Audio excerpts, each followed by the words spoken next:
Let's get into the story of Adwa, a single battle that completely changed the map for Africa. The date, March 1st, 1896. A European power marches into Ethiopia, thinking it'll be an easy win. But what they found was something else entirely, a unified force ready to fight back. Hard.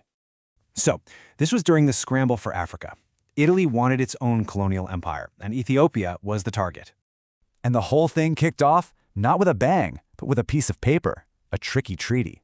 See, the trick was in the translation. The Italian version said, Ethiopia must be a protectorate. The Amharic, not so much.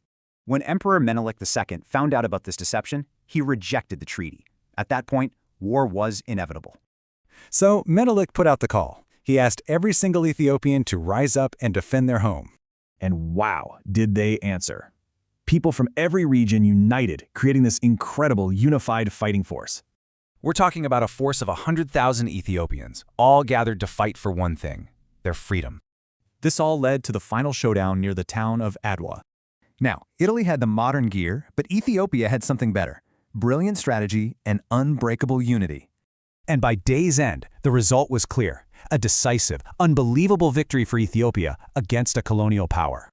This victory sent shockwaves everywhere. Ethiopia stayed independent, and it gave hope to so many people worldwide.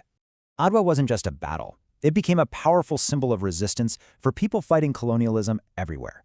So what's the lesson here?